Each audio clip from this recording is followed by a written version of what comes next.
Students, अब तक हमने कॉम्बिनेशन और डिकम्पोजिशन रिएक्शंस के बारे में पढ़ लिया है। नेक्स्ट टाइप ऑफ रिएक्शन लेने से पहले मैं आज भी थोड़ा बहुत आपको डिकम्पोजिशन रिएक्शंस के बारे में कुछ बताना चाहूँगी जो हम अपनी रोज़मर्रा की ज़िंदगी में देखते हैं।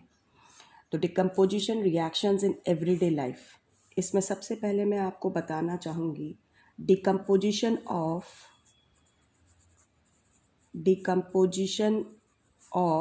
कार्बनिक एसिड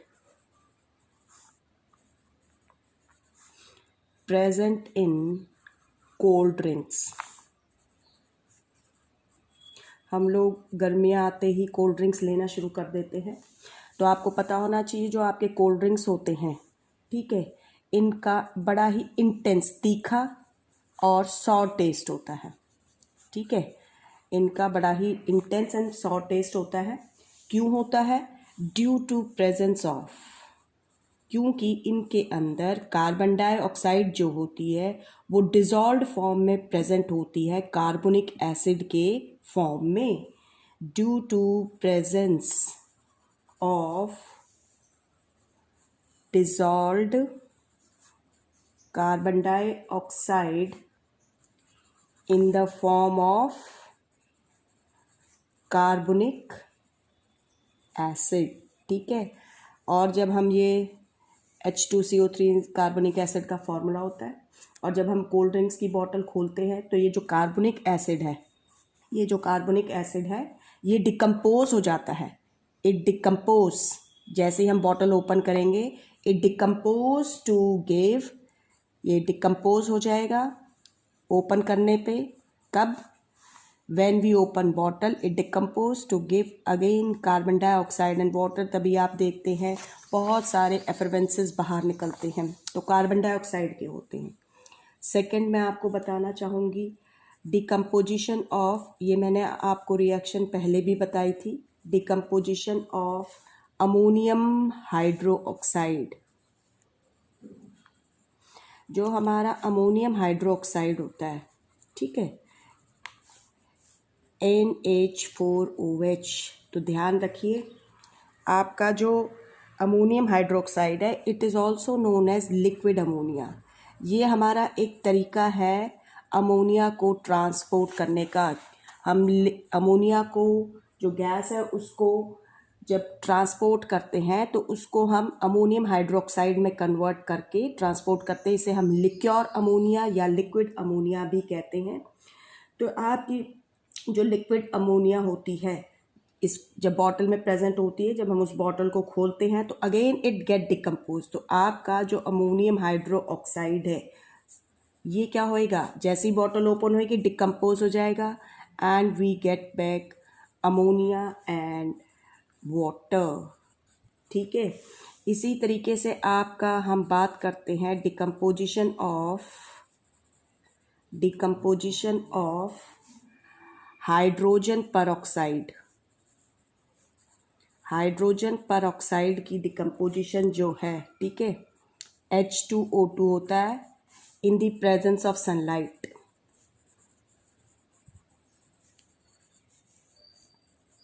सनलाइट की प्रेजेंस में, ठीक है। इसीलिए आपका जो हाइड्रोजन परऑक्साइड होता है, ठीक है, ये बड़ा ही सेंसिटिव होता है लाइट के लिए। जैसे ही लाइट के कांटेक्ट में आएगा इट डिकम्पोजेस टू फॉर्म, ये आपका डिकम्पोज हो जाता है H2O2, ठीक है। ये आपका जैसे ही सनलाइट के कांटेक्ट में आएगा ये क्या हो जाएगा, डिकम्पोज हो जाएगा to form water and oxygen gas, ठीक है, वाटर और ऑक्सीजन गैस के अंदर। इसीलिए हम जो हाइड्रोजन परऑक्साइड होता है it is stored in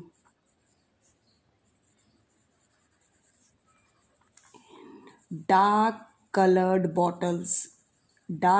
bottles में इसको स्टोर करके रखते हैं। आपका ऐसे ही है। एक और रिएक्शन बताती हूँ। आपका कई बार प्रश्न पूछ भी लिया जाता है कि हाइड्रोजन परऑक्साइड जो है डार्क कलर की बॉटल में, इसी तरीके से जो हमने सिल्वर क्लोराइड और सिल्वर ब्रोमाइड की फोटोलिसिस रिएक्शन पढ़ी थी वो भी पूछ लिया जाता है कि उन कंपाउंड्स को भी हम डार्क कलर की बॉटल में, कोई भी अगर आप आपका प्रश्न इस तरह का आता है, क्वेश्चन आता है कि हम इन कंपाउंड को डार्क कलर की बॉटल में क्यों स्टोर करते हैं, तो ध्यान रखिए इसलिए क्योंकि फोटोलिसिस हो जाएगा उन कंपाउंड्स का, वो ब्रेक डाउन हो जाएंगे, डिकम्पोज हो जाएंगे। इसी तरीके से अब मैं आपको बताती हूँ एक फोटोलिसिस जो होता है, फोटोलिसिस इन एटमॉस्फेयर की बात बताती हूँ। हमारे एटमॉस्फेयर में फोटोलिसिस जो है, ठीक है, हमारे जो CFCs हैं आप सभी को पता है इनको बैन कर दिया गया है। क्लोरोफ्लोरोकार्बन्स जो होते हैं आपके, ठीक है, जब ये आपके एटमॉस्फेयर की अपर लेयर्स में पहुंचते हैं तो ये ब्रेक डाउन हो जाते हैं, लाइट की प्रेजेंस में ये ब्रेक डाउन हो जाते हैं and they form free chlorine radical. ठीक है, जब आपके CFCs लाइट की प्रेजेंस में, सनलाइट की प्रेजेंस में डिकम्पोज होते हैं तो ये क्या फॉर्म करते हैं, free radicals of chlorine, chlorine के फ्री रेडिकल्स फॉर्म करते हैं and these radicals they react with the ozone layer, ये ओजोन लेयर को डिस्ट्रॉय करते हैं। ठीक है, तो इसी वजह से इनको बैन किया गया है, तो ये ध्यान रखिए। इसी तरीके से मैं आपको बात करती हूँ डिकम्पोजिशन ऑफ क्लोरोफॉर्म की। ठीक है, किसकी, क्लोरोफॉर्म की। क्लोरोफॉर्म होता है CHCl3 आपका क्लोरोफॉर्म जो है, ठीक है, ये एक कार्बन कंपाउंड है। जब हम ऑर्गेनिक केमिस्ट्री पढ़ेंगे वहाँ पर इसके बारे में थोड़ा बहुत पढ़ेंगे। तो ये आपका जो क्लोरोफॉर्म है, ठीक है, ये एक, हम जब बेहोशी की दवा के रूप में इसका इस्तेमाल करते हैं, it is used as anaesthesia, बेहोश करने के लिए। तो किस लिए यूज़ होता है, यूज्ड एज एनेस्थीसिया, एनेस्थीसिया के लिए हम इसका इस्तेमाल करते हैं, ध्यान रखिए, बेहोश करने के लिए। तो इसको भी आप ध्यान रखिएगा, डार्क कलर की बोतल में प्रोटेक्ट करके रखा जाता है, क्योंकि अगर हम क्लोरोफॉर्म जो है, ठीक है, अगर ये भी सनलाइट की कांटेक्ट में आएगा तो क्या होएगा, इट विल डिकम्पोज, ये डिकम्पोज हो जाता है and produce a toxic gas, ये एक टॉक्सिक गैस प्रोड्यूस करता है, produce a toxic gas called, जिसे हम क्या कहते हैं, फोजीन कहते हैं। ठीक है, ये एक टॉक्सिक गैस होती है, तो इसीलिए हम इन्हें डार्क कलर की बॉटल में रखते हैं। अगर एनेस्थीसिया के वक्त हम इस तरह का क्लोरोफॉर्म यूज़ कर रहे हैं जो डिकम्पोज हो गया है तो डेंजरस होता है, ठीक है, पेशेंट के लिए, उससे उसकी मौत भी हो सकती है, डेथ भी हो सकती है। एक और आपको बताती हूँ जो आपकी एवरीडे लाइफ में है, आपने देखा होगा बहुत सारे लोग इस तरह के चश्मे लगाते हैं कि जब वो धूप में जाते हैं तो डार्क कलर के हो जाते हैं। ठीक है, तो वो जो स्पेक्टिकल्स होते हैं उनमें जो लेंसेज लगे होते हैं उन्हें हम क्या कहते हैं, फोटोक्रोमेटिक लेंसेज। तो यहाँ मैं बता रही हूँ आपको फोटोलिसिस ऑफ फोटोक्रोमेटिक लेंसेज के बारे में। ठीक है, आगे बात समझ में। तो ये जो आपके फोटोक्रोमेटिक लेंसेज होते हैं, ठीक है, इसमें भी क्या है, सेम वही प्रिंसिपल है जो हमने फोटोग्राफी में आपको बताया था। जो फोटोक्रोमेटिक लेंसेज होते हैं तो इनके ऊपर भी सिल्वर ब्रोमाइड या सिल्वर आयोडाइड की लेयर होती है। आ गई बात समझ में। जब ये लाइट के जब जो पर्सन इन फोटोक्रोमेटिक लेंसेज पहन रखे होते हैं, जैसे ही वो लाइट के कांटेक्ट में जाता है तो लाइट की वजह से क्या होता है, दे decompose.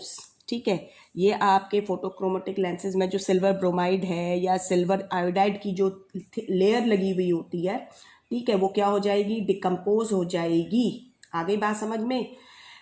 And become coloured, decompose होने से क्या हो जाएगी, लाइट की प्रेजेंस में ये डिकम्पोज होने से क्या हो जाएंगे, कलर्ड हो जाते हैं, और इसीलिए उनका कलर चेंज हो जाता है। लेकिन ध्यान रखिए, it is a temporary change. जैसे ही लाइट से हम दूर आते हैं, ठीक है, लाइट के कांटेक्ट में नहीं रहते हैं, आपने देखा होगा, तो वापस से वो अपने उसी डार्क कलर से रिमूव हो जाता है वहाँ से। ठीक है, ओरिजिनल जो लेंसेज का कलर होता है, ट्रांसपेरेंट कलर, उसी में ही आ जाते हैं, ट्रांसपेरेंट हो जाते हैं। आगे बात समझ में। तो क्या होता है, जब ये सनलाइट से दूर आते हैं तो again combination reaction take place and colour disappears. तो ये कुछ और डिकम्पोजिशन रिएक्शंस के बारे में था जो हमारी रोज़मर्रा की ज़िंदगी में हम लोग देखते हैं उनके बारे में। ठीक है, इसके ऊपर जो हाइड्रोजन परऑक्साइड है, लिक्विड अमोनिया के ऊपर, ये कार्बोनिक एसिड, इनके ऊपर कई बार क्वेश्चन आ भी जाते हैं। अब हम आगे बढ़ते हैं, हम अपनी नेक्स्ट रिएक्शन के बारे में पढ़ेंगे, टाइप ऑफ रिएक्शन। जो हमारी थर्ड है दैट इज़ डिस्प्लेसमेंट रिएक्शन। ये आप लोगों ने छोटी क्लासेस में भी थोड़ा बहुत इसके बारे में पढ़ रखा है। ठीक है, आज हम इसी रिएक्शन के बारे में डिटेल में पढ़ेंगे, डिस्प्लेसमेंट रिएक्शंस। ठीक है, डिस्प्लेसमेंट रिएक्शंस जो होती हैं, these are those chemical reactions जिन्हें हम क्या कह सकते हैं, those chemical reactions, those chemical reactions in which more reactive metal displaces a less reactive metal from its aqueous salt solution। ठीक है, मैंने कहा कि ये वो केमिकल रिएक्शन होती है जिसके अंदर जो बहुत ही रिएक्टिव मेटल होता है वो अपने से कम रिएक्टिव मेटल को उसका जो सॉल्ट सोल्यूशन होएगा, यानी लेस रिएक्टिव मेटल का जो salt solution, aqueous salt solution, ठीक है, वाटर में बना हुआ सॉल्ट सोल्यूशन, उसमें से उसको डिस्प्लेस कर देगा, वहाँ से हटा देगा।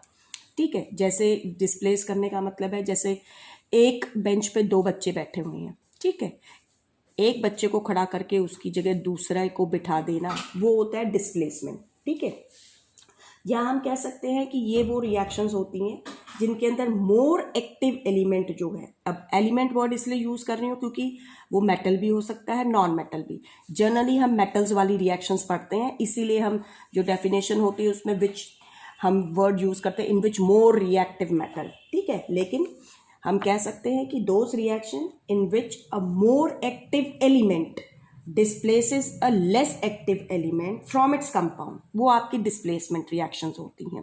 ठीक है, नेक्स्ट जो आपने याद रखना है इसके अंदर वो ये कि ये जो रिएक्शंस होती हैं these are generally given by ionic compounds. कौन देता है? जनरली गिवन बाय कौन से कंपाउंड्स? आयनिक कंपाउंड्स, वो कंपाउंड्स जो आपके मेटल्स और नॉन मेटल से मिलकर बनते हैं। ठीक है, तो these are generally given by ionic compounds in aqueous solutions. ठीक है, aqueous सॉल्यूशंस में होने चाहिए एंड आर रिडॉक्स रिएक्शंस, ये आपकी रिडॉक्स रिएक्शंस होती हैं, ये ध्यान रख लीजिएगा। ठीक है, यानी जिनमें ऑक्सीडेशन और रिडक्शन होता है, इनको हम आगे डिटेल में पढ़ेंगे। बस अभी इतना याद रखिए कि जो आपकी डिस्प्लेसमेंट रिएक्शंस हैं वो रिडॉक्स रिएक्शंस होती हैं। इसके अलावा ये याद रखिए कि जो डिस्प्लेसमेंट रिएक्शंस होती हैं, जितनी भी डिस्प्लेसमेंट रिएक्शंस है, all displacement reactions are exothermic, सारी की सारी एक्सोथर्मिक रिएक्शंस होती हैं। ठीक है, जितनी भी होती हैं एक्सोथर्मिक आपको बता ही दिया है क्या होती हैं। इसके अलावा ये जो रिएक्शंस होती हैं, इन रिएक्शंस के अंदर कलर चेंज में टेक प्लेस। क्या? कलर चेंज हो सकता है, कलर चेंज में टेक प्लेस, ये याद रखना है। ठीक है, और हम कह सकते हैं कि इन रिएक्शंस के अंदर formation of precipitate may also take place. ठीक है, may involve formation of precipitate की फॉर्मेशन भी हो सकती है। कलर चेंज तो होता ही है, प्रेसिपिटेट की फॉर्मेशन भी हो सकती है। और आप देखेंगे कि जो डिस्प्लेसमेंट रिएक्शंस हैं, क्योंकि इनके अंदर सिर्फ एक ही एलिमेंट जो है वो डिस्प्लेस्ड होता है दूसरे एलिमेंट के द्वारा उसके कंपाउंड में से, तो इसीलिए these are called single displacement reactions. ठीक है, क्यों? Since only one element has been displaced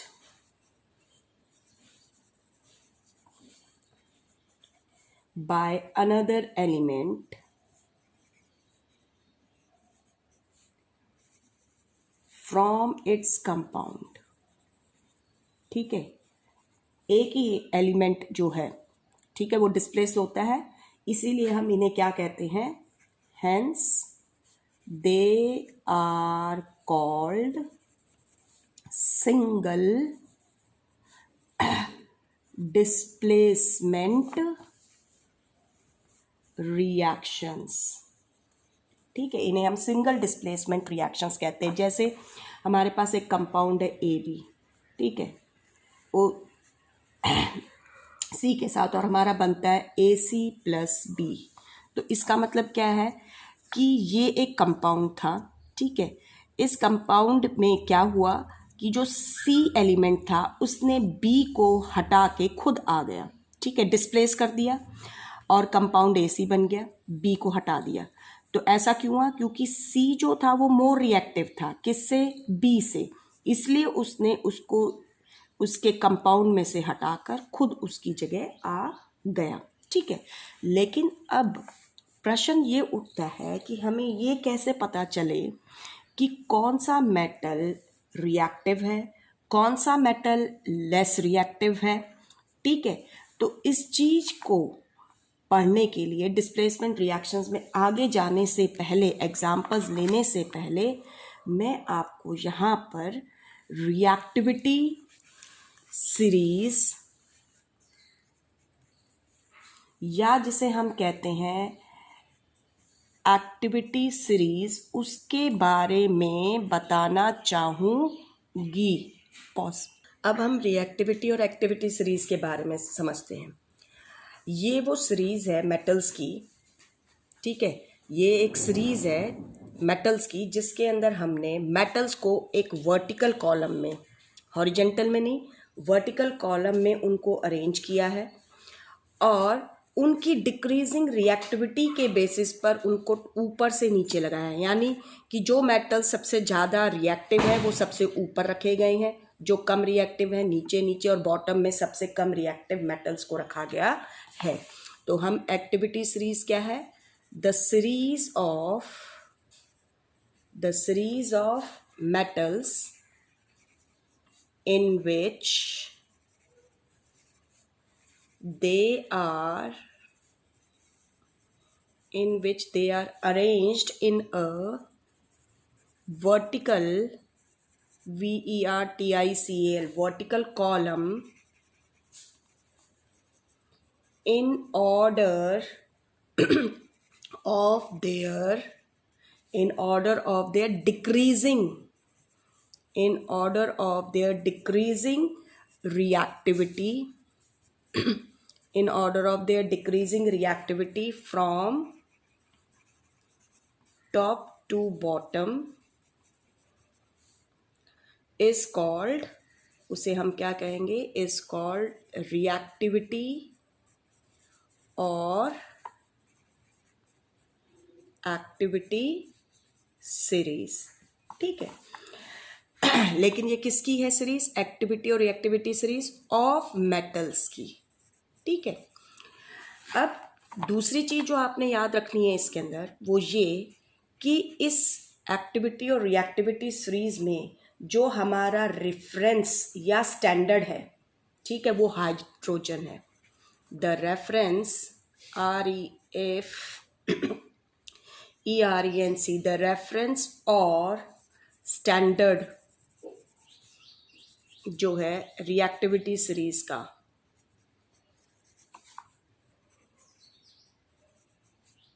इस हाइड्रोजन। वो कौन है? हाइड्रोजन है।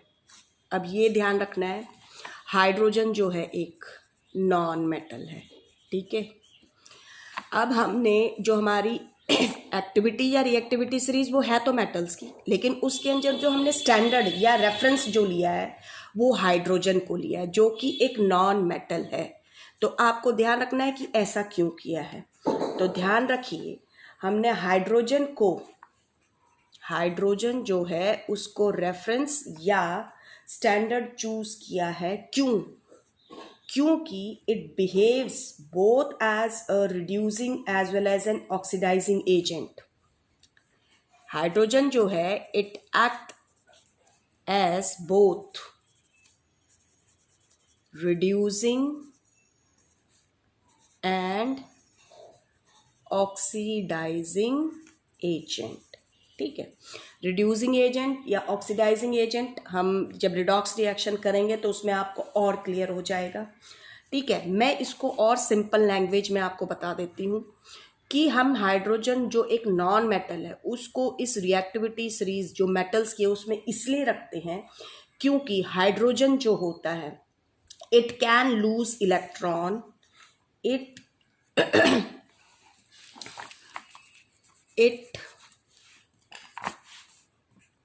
it can lose electrons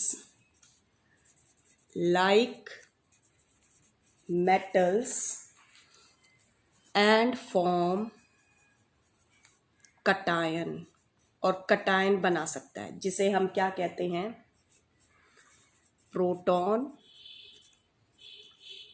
या हम क्या कहते हैं, हाइड्रोजन आयन।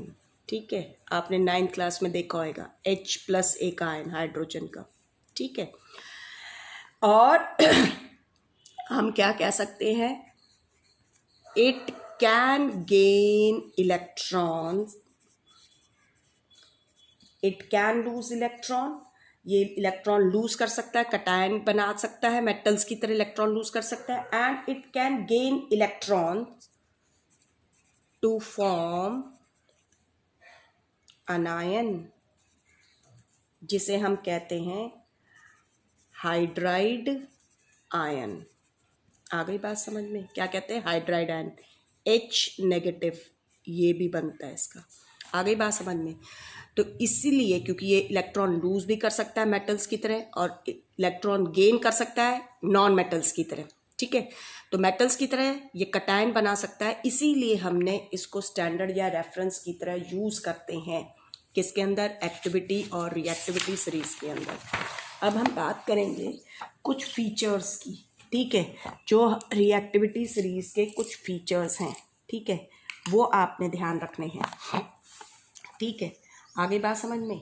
तो फीचर्स जो हैं रिएक्टिविटी सीरीज के वो देखिए। अब जरा इस फीचर्स को लेने से पहले मैं आपको बता दूं जो आपकी मेटल्स की रिएक्टिविटी सीरीज है वो क्या है। सबसे पहले आपका सबसे टॉप पे जो होता है दैट इज पोटेशियम, फिर होता है आपका सोडियम, फिर है आपका बेरियम, फिर होता है कैल्शियम, फिर होता है मैग्नीशियम, फिर होता है एल्युमिनियम, फिर होता है आपका जिंक, फिर है आपका आयरन, फिर है आपका निकल, फिर है आपका टिन, फिर है आपका लेड, फिर आता है हाइड्रोजन।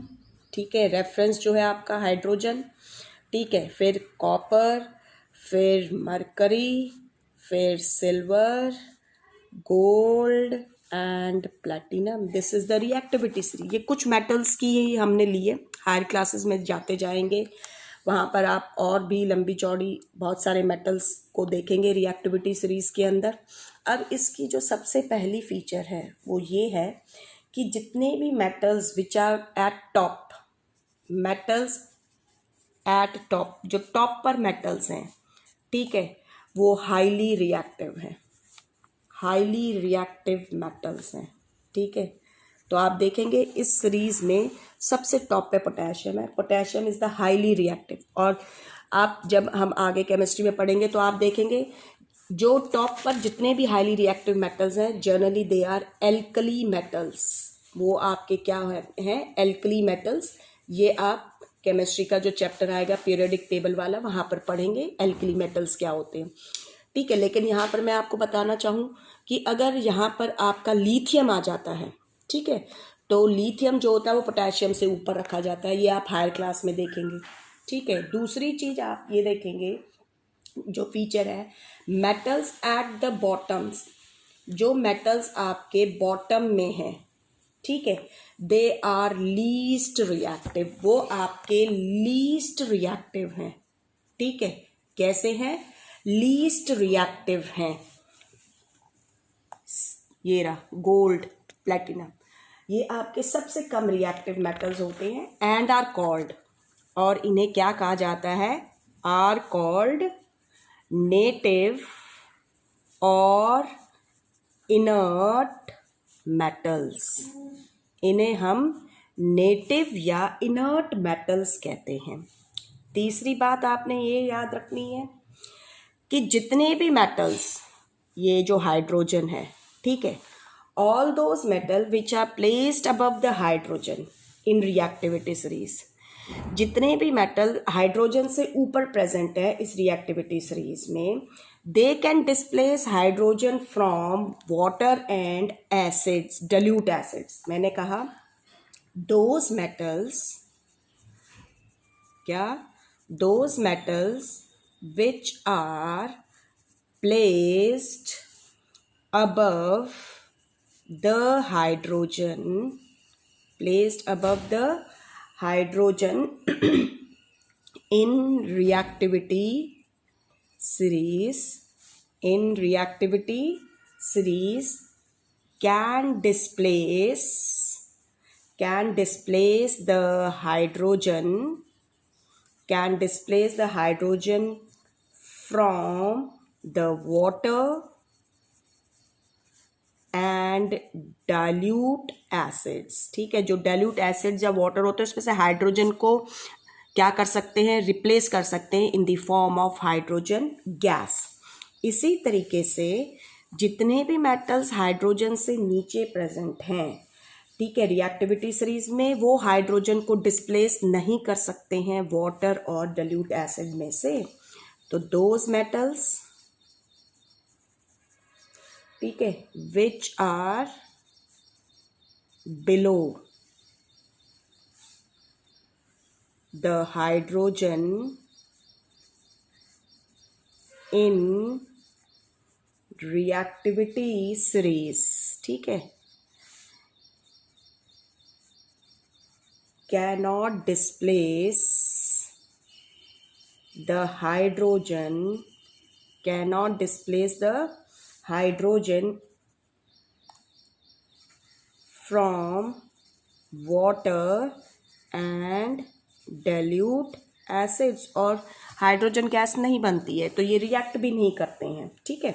पांचवी बात जो आपने याद रखनी है वो है कि जो मेटल्स आपके रिएक्टिविटी सीरीज में सबसे ऊपर प्रेजेंट है वो अपने से नीचे वाले मेटल को, ठीक है, जो उस रिएक्टिविटी सीरीज में लोअर पोजीशन पे प्रेजेंट है, उसके एक्वस सॉल्ट सोल्यूशन में से उसको क्या कर सकते हैं? डिस्प्लेस कर सकते हैं। जैसे कि आपका जो पोटेशियम है वो सोडियम को उसके सॉल्ट सोल्यूशन में से क्या कर सकता है? डिस्प्लेस कर सकता है। मैग्नीशियम को लेते हैं तो magnesium can displace aluminium from its salt solution. इसी तरीके से aluminium can displace zinc from its salt solution, zinc can displace iron from its salt solution, like this. तो मैंने नेक्स्ट बताया the metal which is above in reactivity series, in reactivity series can displace the metal, can displace the metal in lower position in reactivity series from its aqueous salt solution, ठीक है। कुछ और बातें भी हैं, जैसे कि ये जो रिएक्टिविटी सीरीज है ये जनरली हमारी जो मेटल्स की ऑक्सीजन और वाटर के साथ रिएक्शंस है उसके बेसिस पे है। लेकिन जब आगे डिस्प्लेसमेंट रिएक्शन, इलेक्ट्रोड पोटेंशियल्स के बारे में आप हायर क्लासेस में पढ़ेंगे तो आप वहाँ देखेंगे कि जो वहाँ पर रिएक्टिविटी सीरीज में आप ये नोट करेंगे कि सोडियम जो होता है वो कैल्शियम के नीचे आता है। इसी तरीके से आपका जो गोल्ड और प्लेटिनम है, ठीक है, वहाँ पर भी आप देखेंगे कि इट डिपेंड्स कि उनकी रिएक्टिविटी ऑक्सीडेशन कैसी है, ऑक्सीडेशन कैसे है, ठीक है। तो उसके बेसिस पे ही कई जगह आप देखेंगे प्लेटिनम जो होता है वो गोल्ड से ऊपर प्लेस्ड है, कई केसेस में जो है गोल्ड जो है वो प्लेटिनम से ऊपर प्लेस्ड है, ठीक है। तो इस तरीके चेंजेस आप हायर क्लासेस में नोट डाउन करेंगे।